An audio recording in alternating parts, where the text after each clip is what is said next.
Hello, everyone. Welcome to the IntraCultural podcast. I'm Missy. And I'm Lucy, and we're two anthropologists that co founded a diversity, equity, inclusion, belonging firm called Willing Observers. So, the IntraCultural podcast covers a range of topics and answers common questions that can be better understood using the concept of culture. How are you today, Lucy? I'm doing okay. I'm having coffee this time. I did not have any last time. But also, Yeah. I've been feeling a little sick. So I don't know. I've been going to bed super early and waking up super late. But it's raining in LA where I am. And that means there are currently no fires that are out of control. There might be a fire, but they're in control, I believe. Yeah, I'm a little further south, but it is definitely very dreary and rainy. And um, maybe we can post in the show notes the picture of the very wet squirrel that I took this morning, because I think that that would be worthwhile, because it was adorable. That is cool. And also, we should post the article you wrote about DEI not starting the fires. Ah, very That good. would be good. And why would we do that? Because today we're going to answer the question, how is the term DEI hire being used, which I address in that article. We're also going to answer the question, why is meritocracy misdirection? And how does DEI actually impact hiring? So, um, it's topical and makes sense because we're in LA. So it all works out. Mhm. But we Mhm. were not in DC for that plane crash. Someone else did that one. Yeah, that's a That was total. not us. That one was not us. We didn't start the fire, but I mean, yeah, I don't know. Uh, I'm sure if you're listening to this podcast that you have heard the term DEI hire being used more and more frequently. Although there has been an uptick in the last year, it came up quite a bit after Harris took the Democratic nomination as well. And so, how is that term being used? It's being used as a slight of some sort. Um, the term DEI hire tends to target, um, not cishet rich white men. Um, Mhm. so, if you are not a cishet rich white man, then you're probably a DEI hire. Mhm. Mhm. This is true. Facts have been Fact. spoken. Yeah. uh, yeah, and implied in the DEI hire discourse is that you don't deserve your job and you're incompetent, and people are making special, um, what is it called? Exceptions to hire you and promote you. So Mhm. it's funny that, not funny, Missy and I have a dark sense of humor, I should say. So if you see us laughing and like really unfortunate situations, that's how we are. But it's interesting that I saw right after Trump was elected, a lot of positions being eliminated that white women used to hold. And they're like, this is what they mean by also you are a DEI hire. It also means white women. One of the primary groups that benefited from affirmative action policies, I should say. Yep, absolutely. And yes, we do have gallows humor. So, just hey, it's either laughing or crying right now, right? Um, Or both. Can we do or both at both, the or same both, time? or both. Let's just have an episode where we just laugh, cry the whole time. Um, but but yeah, DI hires. Normally too, this is any position, because most positions that have a lot of prestige and respect were held by rich cishet white men. And so anytime that those positions start to be held by somebody who historically has not held those positions, as Lucy points out, including white women, um, then that is also something that then tends to be targeted as a DEI hire. So, um, anything, any position really that has any sort of prestige or money associated with it, if you are, you know, anyone except that one very narrow historical group, then you too could be labeled a DEI hire. But it's interesting to me because, I mean, yes, and because so many of Trump's picks that are women fit a very specific kind of role of what a woman is supposed to be like, right? So I was just thinking as you were talking, it's like it's not all women or all people of color or marginalized persons that he's calling a DEI hire. It's very specific kinds of people from those groups that are liberal or Democrats or just not in the same right-wing political ideology that don't fit the traditional norms of what is a woman and what is a man. And I think that's important to note that just because you are from this background and you have a role doesn't mean he's going to call you a DEI hire, but he is using that term very strategically and liberally at the same time. Yep. And we addressed this a little bit in the last podcast episode, is DEI illegal, but that the way that they're using the term DEI is so broad that they can use it to target anyone that they think is problematic. And you're absolutely right. The other thing I saw with one of Elon Musk's, like, I think it might, I don't know if it's, and sorry, I'm just going to call it dodgy because I know it's Doge or like, but it's like, it's dodgy. I like when I read it, I called it Daga in my brain because I read like dog and Anyway, we can call it let's call whatever it we want. dodgy. I want to call it dodgy. So the dodgy Okay. organization, the one that is being used to, just destroy the federal government, that there's a staff associated with that, and I don't want to misspeak. I don't know if it's that like specific staff or if it's like their new Office of Management and Budget staff.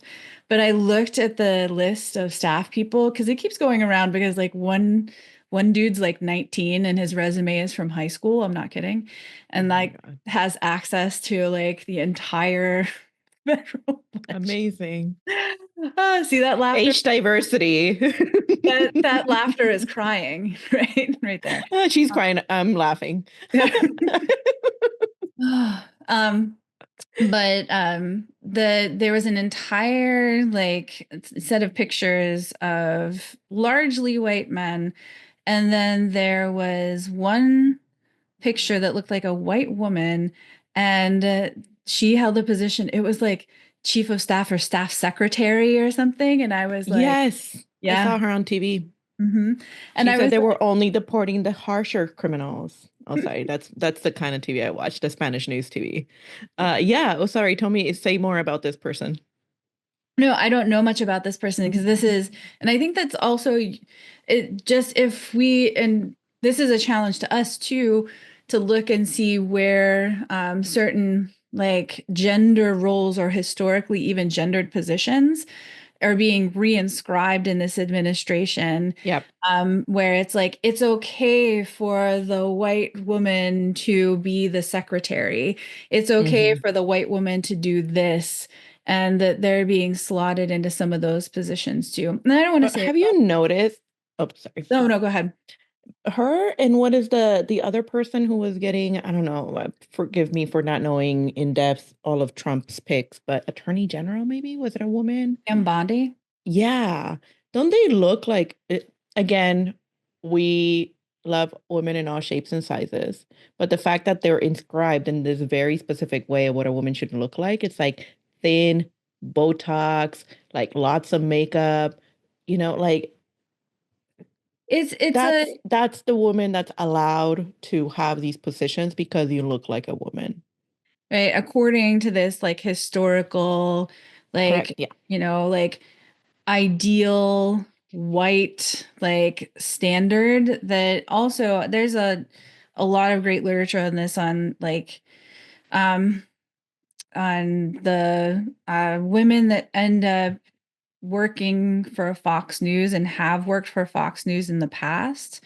There are Hmm. a few interviews that I've heard of women who were there in the early 2000s that left, and they themselves talked about their like need to look a certain way in order to be on that news channel as well. Yes, and there's also a really great article, I'll put it in the show notes, about the gender performance of female executives during Hmm. the economic crisis. I want to Yeah. say who wrote it, but I don't want to mess up on audio, so I'm just going to link it. But it was a really great article because it like looked at who was um, in the public discourse, who was known as a good leader, and it was basically the women who acted like women were seen as a good leader because they were nurturers and they Mm. were less risk takers during the economic crisis. So I yeah, Yeah. if you really want to read more of the stuff we read, sign up for our inclusive culture strategy courses. But we will give you stuff in the show notes, and Yeah. we'll give you one other reference to that.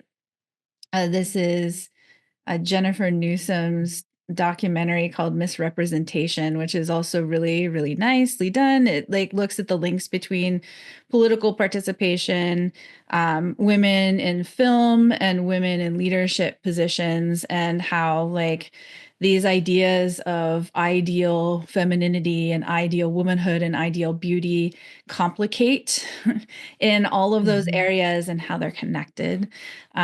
So it's right. All of these Missy and I can things. nerd out for a long time. Oh yeah, that's and we totally like took a little diversion into gender, but it's important for understanding Yeah. what is happening with like what is getting labeled as DEI higher, right? What is getting not getting Hmm. labeled as DEI higher. So, even though like, and I think that's a really good point, Lucy, that like, we do have some positions that are being held by folks who otherwise may be labeled as quote unquote DEI hires, but their ideology aligns and therefore they are not labeled as such. Exactly. Like Marco Rubio is one that's been around a lot in the Latino communities because, Trump got a certain percentage of the quote unquote Latino vote. Mm. And now he's going on a rampage with the deportations. So, just watching my mom watch the news and looking at Marco Rubio and, saying all kinds of things that, of course, but Marco Rubio is not being seen as a DEI hire. He's being seen as very strategic to pull in the Latino voters that voted for him. And now he's in charge of a lot of the deportations strategies. Yes. And they they sent him his first mission as Secretary of State was to go to Panama to try Oh my to gosh. take the Panama Canal. Oh, I love that. I It's the just I just wonder if like Make America Great Canal. right, the Gulf of America and the Pan Did you see Am. the Did you see the Mexicans' response to that? I did not. Oh, so it was beautiful when Google announced that they were going to change the Gulf of America just for Americans Googling. Um, the Mexican president is said that she was going to change all official documents for the United States to be America Mexicana, and she's going to see if Google actually changes the United States names to America Mexicana. I love that. Oh, it's I love beautiful. it. I really love what's going on with global politics and Trump right now. I think yeah, and I think it might be advantageous too for us to do a little episode on resistance. Uh just to kind of do a roundup of the kinds of activist work that's being done. Because it's beautiful and some of it is just like I don't know. I don't know if I want to say joyous, but like at least entertaining. Like the some of the emails that are getting flooded to the like reporting accounts for on DEI. Uh-huh. I heard some of them read aloud and they are hilarious. Like they're not serious in any way. They are just like completely off the wall. And it's nice that you can use the kind of, artistic and creative outlets to actually do resistance work. It's beautiful. I really like that. Yeah, I think that would be a really fun episode. I'd have fun preparing it. Yeah. Yeah. Okay.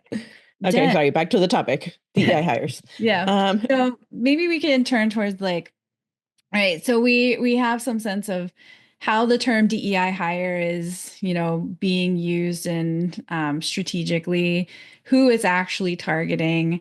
Now, I think maybe a good turn is to go towards why is meritocracy misdirection? Because the other big thing with DEI hires is then the rejoinder, and it's what's in all the executive orders is that we're returning to meritocracy. And so, or merit-based systems. yeah. And so why is that misdirection? What is going on with the merit-based? I think whether it's intentional or not intentional, the whole DEI thing is completely falsely portrayed and just inaccurately described. So, I guess what we can think about, I guess it's irrelevant whether it's intentional or not intentional, but at the core premise, as I was saying earlier, it's this assumption that DEI hires are not hired based on their merit, which implies that all these DEI programs and initiatives unfairly discriminate against people who actually deserve. And it overlooks the fact that DEI started to make things more merit-based Mm-hmm. because it comes from a history of challenging discrimination against non-cis het white men. Right. So what does that actually look like? We know we'll talk a lot about what that actually looks like and things making things more merit, but something organizations were doing for a long time in the last several years was doing things like unconscious bias training, right? How when you're in everyday life, including when you're deciding who to hire, you can hire based on your bias and not based on merit. And one really easy kind of thing that often happens unconsciously a lot of times is hiring someone based on who you like more, like that affinity bias, right? It's like, oh, you're interviewing someone that went to the same college than you did. So now you like them more. And you think, oh, like, for example, I used to give this example a lot. I graduated from Berkeley for my undergrad. We have a lot of biases about people that went to Berkeley. Oh, you must be so smart. You must be very dedicated. You must be like top of your class, right? So if someone were to tell me that I'm hiring for, they went to Berkeley, it's easy to fall into those biases and then just hire right away the person that went to Berkeley versus the person that went to community college, who may be just, if not more qualified than the person that went to Berkeley, right? Right. So this is what DEI does. It's at the core premise, it does a lot of things, and we'll keep talking about it. But that's one of the things it does is helps us reveal the biases that keep us from doing objective decision making. Yep. So yeah. It's just ironic, right? That like, Mm-hmm. I mean, DEI is put in place to create systems of actual merit-based hiring, and then DEI is being accused of being the inverse of meritocracy. Because as Lucy's saying, right, if you have not just like affinity bias, right, but we actually have programs and systems in place that, right, filter people into positions and places based on friendship networks, Mm-hmm. networks of money, networks of power. Sorry, but I'm going to call out the legacy admissions because that's an easy right thing. Oh yeah. And Especially, yeah, go ahead. even the trope of like the old, the good old boys club, going to the golf clubs, going golfing and doing all your networking there and finding out where the next career opportunity is from just the people you know. Who was excluded from going to golfing in Right. those spaces? So there's so many, to your point, there's so many structures in place already that benefit people who are from the majority class. Mm-hmm. Yes, those systems already existed, and DEI was put in place to help to start to mitigate some of those systems that are the Hmm. antithesis of merit-based systems. So without, right, in eradicating or trying to eradicate DEI programming that points out things like implicit bias, we simply go back to those systems of the good old boys network, right? Or of, I don't see us suddenly, right, having a fully merit-based system if you're already attacking anybody that's not a rich cishet white man. Hmm. And notice I keep saying class too, because I just want to remind everyone that this is not simply a gender and race issue, that diversity is much more broad, and there are already programs being eliminated that were there to create more equity for people who are white and poor and live in rural environments.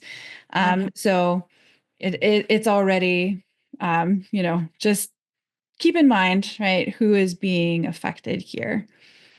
And I wanted to just make a note that I think a lot of the reasons why people have this misconception of DEI being unfair is because we did have, for a period of time in the United States, things like preferential hire and quotas that the government was okay with organizations having quotas for their leadership, for admissions, that, gave preferential treatment based on race and gender.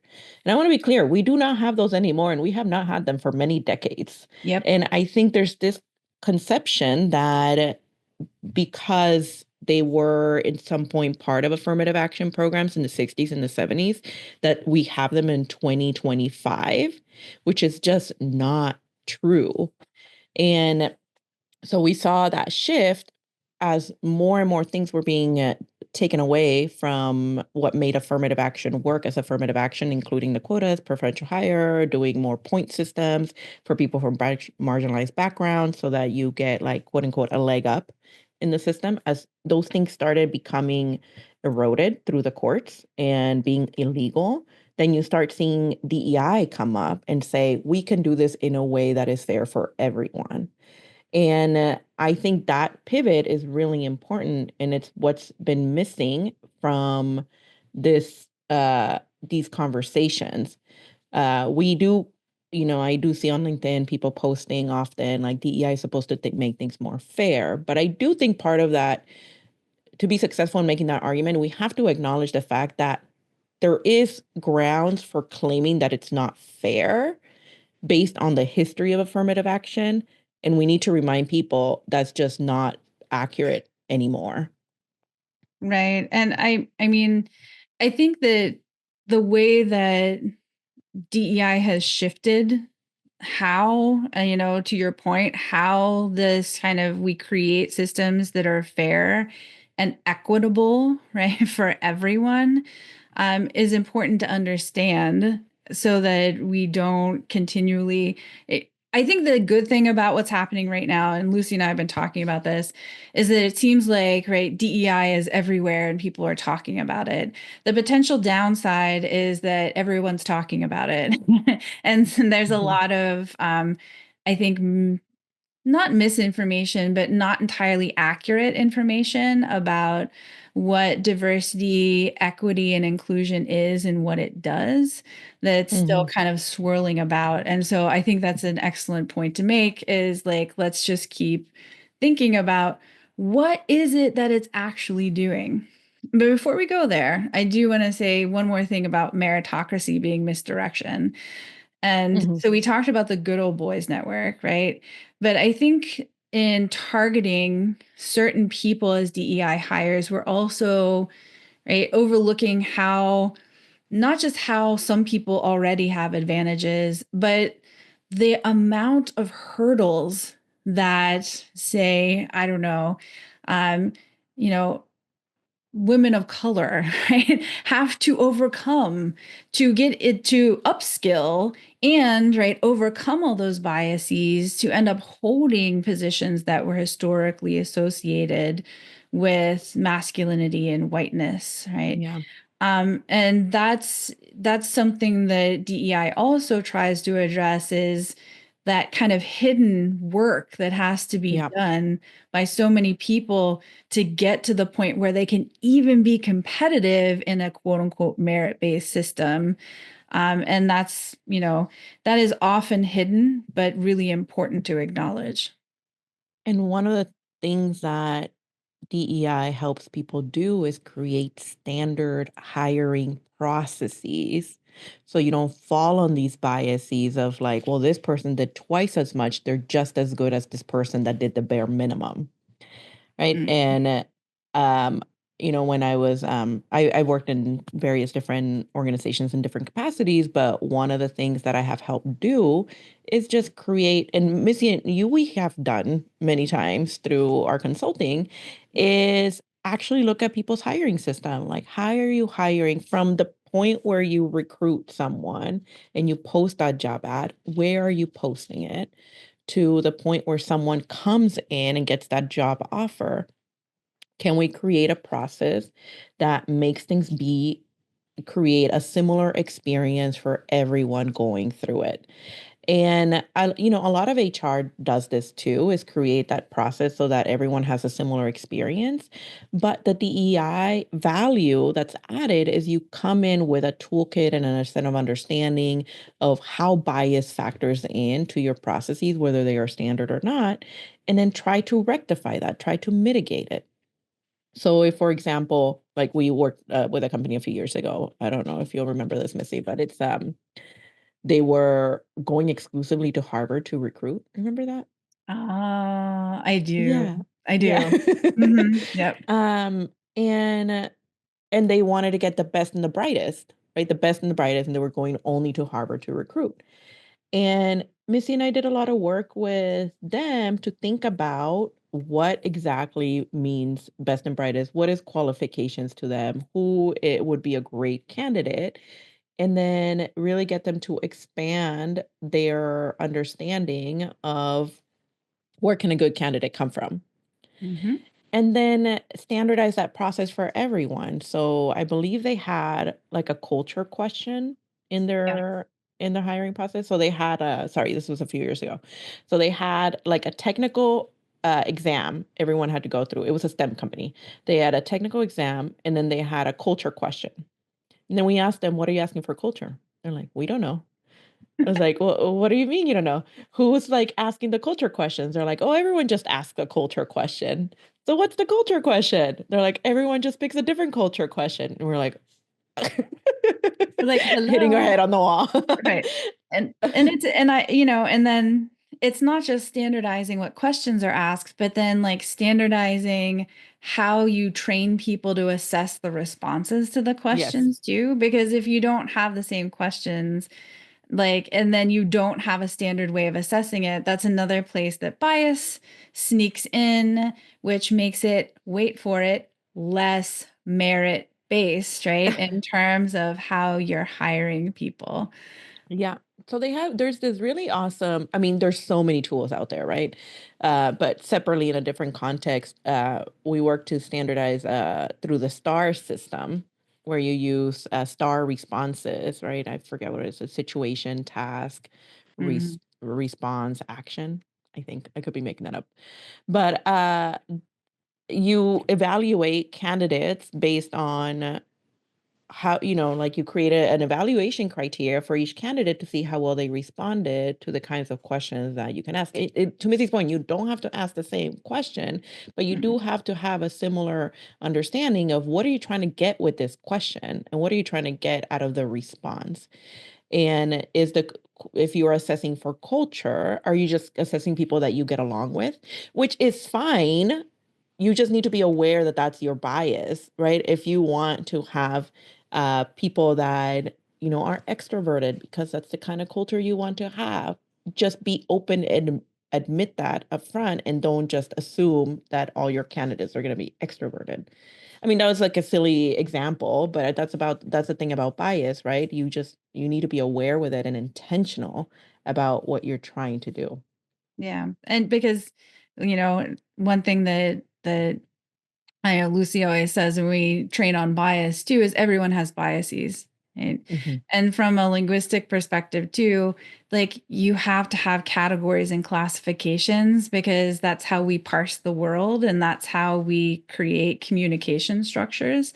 So they're not inherently bad, but recognizing them and how they negatively impact your relationships with people, hiring processes, how they make them, wait for it, less merit based, right, is really important to understand.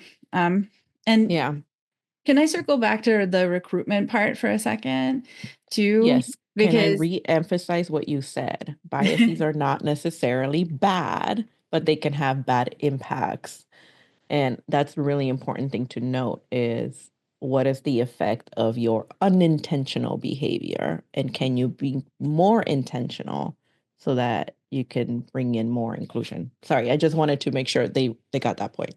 yeah, no. I think I feel like we're picking on this company, but we're using it. And so it also sparked something else for me as when we asked them to consider thinking about recruitment differently. They were worried about something that I've seen this term come up in the executive orders too. They were worried that it would impact excellence. Yeah. Mm-hmm. Yes. Hmm. And so that's a term that I see coming up all over the place right now with the executive orders and like it's like not just reestablishing merit, but somehow reestablishing excellence as if again, if it's anyone other than rich white cishet men, that it is somehow not excellent anymore. Hmm. But I think that's just such a I understand the idea in terms of the business itself, so I'm not knocking on the organization we were working with, but I think it's just something to watch this idea of excellence because inherently it means that it's not excellent unless it's only certain people who are in those positions. Yeah. And we did so much work and we continue doing the work of challenging these kinds of assumptions that people make about why is it only that Harvard or an Ivy League school exemplifies excellence. And then we walk them through what are the reasons people end up at Harvard and don't end up at Harvard. Mm-hmm. And when you really think about who gets to go there, it's, to your point, legacy hire. So if your parent or your grandparent or someone gave a lot of money, you get to go there almost automatically. I'm sure you have to meet some kind of qualifications for your grades, but you get a huge like affirmative action endorsed like admission. Yep. Um, if you play sports of some sort, right? Mm-hmm. So sports is a really great way that has, I'm sorry, like yeah, you're an athlete, you can attest to this, Yeah. but you can be a great in sports and you can still be failing all your math classes and then go into finance and still be C average person. And Correct. and I saw that at Berkeley too. Mm-hmm. Just race and just having a not having or not necessarily race, but this correlates with race, but not having parents that go to college because Yep. people are not training you on what to do for your application process, coaching you on how to apply, how to write essays, not having money to get tutors.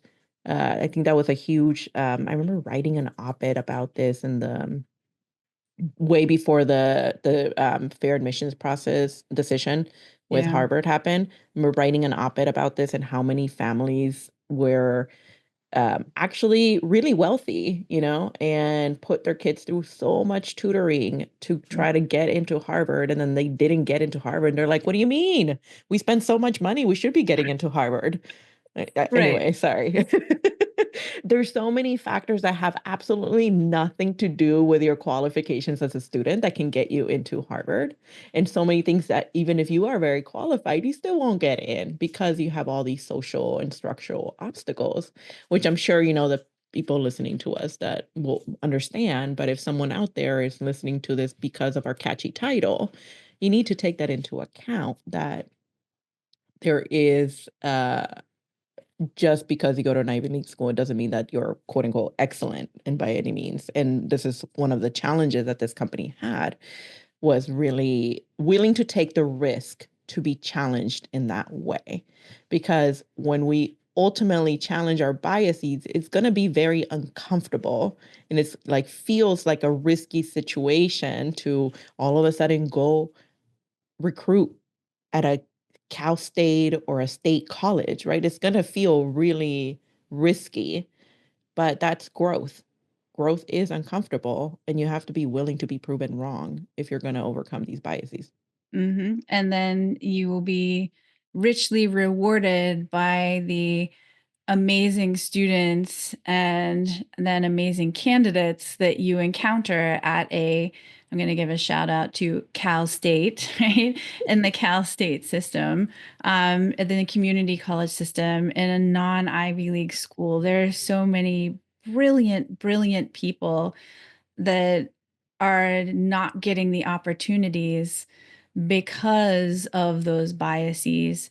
And let me say again for the people in the back, DEI helps systems to be more merit based and to find candidates who are actually really great.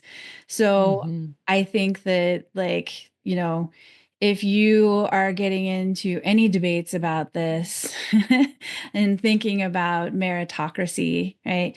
That's why we wanted to talk about meritocracy as misdirection in this entire thing, because just as the idea of DEI is getting flipped on its head to say that DEI itself is somehow discriminatory, right? Mhm. This is another point where it's getting completely inverted, that somehow DEI is anti-merit when the entire purpose is to establish more merit-based criteria, because not having criteria has historically helped the people who are already in positions of power to maintain their power and bring in their networks of friends rather than to establish a merit-based system. Yeah, exactly. That was really well put. And I just realized my own DEI hire story. Can I share it? I Oh completely yeah, forgot. please. It's probably trauma, and I keep forgetting. Well, this is a So, place to share then with, like, a big random crew of strangers. This is oh, perfect. Yeah. thank you. Yeah, thank you for helping me process my trauma. Um, sorry, the gallows humor again. The story I was thinking about as you were talking is, when I was in high school, we had a substitute teacher one time, and this person, older white man, I was in the quote unquote gate kind of classes, the gifted and talented education. If you're Mm-hmm. familiar, they're probably called different things in different places. And I was in that since I was in fourth grade. So anyway, so we were in class and we had the substitute teacher, and it was near graduation, and he asked us to go around the room and say where we were going to college. And I was one out of two people in my entire 900 plus class that was graduating that got into UC Berkeley. And so we went around the room. Everyone said where they were going. There were a lot of UCLA people, by the way, because LA. And I said UC Berkeley. And the look on his face, he was like, I will never forget. He said, "You got into UC Berkeley?" Oh my God. This man has never met me before in his life. He has no idea who I am. He just showed up. He was a sub. And I didn't even register it. I completely did not register what had happened. I was just like, yeah. How many of my peers, mostly white, by the way, because this was like a quote unquote better program or better to do school, they all suddenly started defending me. They were like, yeah, she's our valedictorian. I was valedictorian, one out of the top two. And they're like, yeah, she's like the smartest person we know. They like just like immediately started defending me. And I was still like very confused as to why this dynamic was going on. And until I realized along like not even then, maybe 2 hours after in lunch, people kept coming up to me to apologize. My, Mm. yeah, my peers in the class would came up to say they were sorry. And then it was then that I realized, oh, that was a really messed up thing that that guy did. Right. Right. And when I tell you that the only reason I went to UC Berkeley was because they gave me a full ride,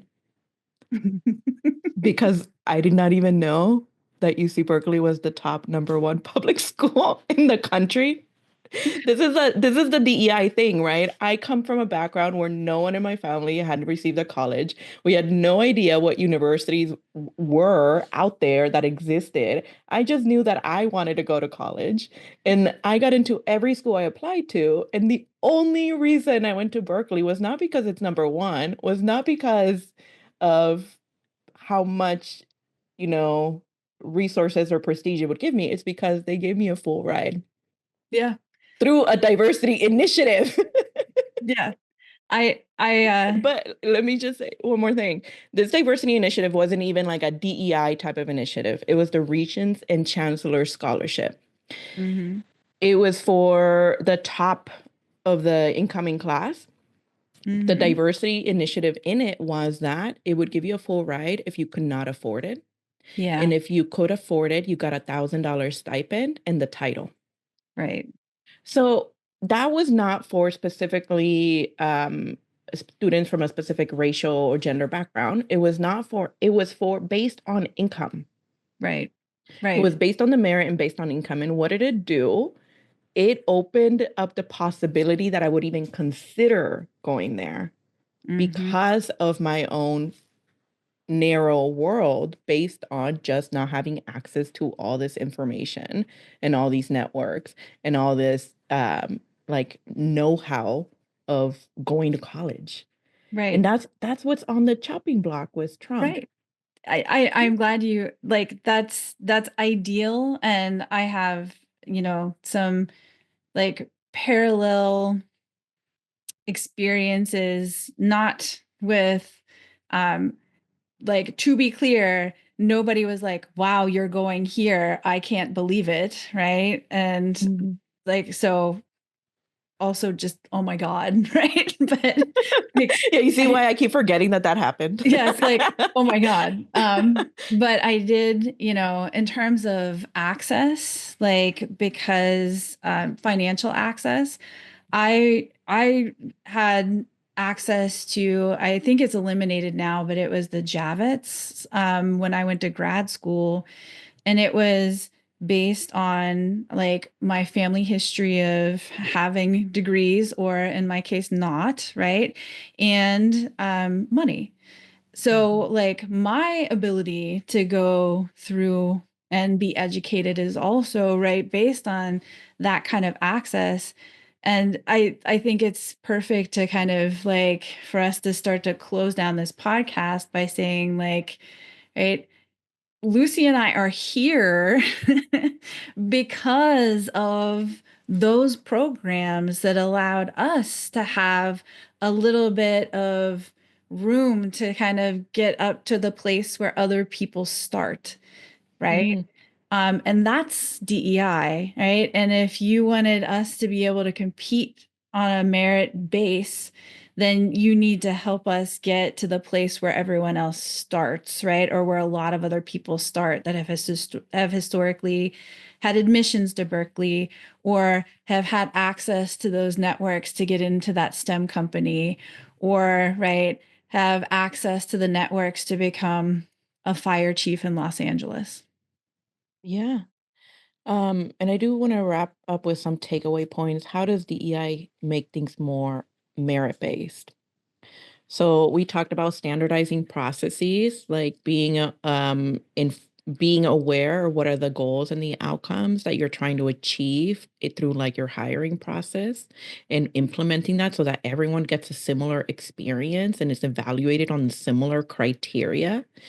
Targeted outreach, right? Like that addresses our biases around who is deserving of your roles.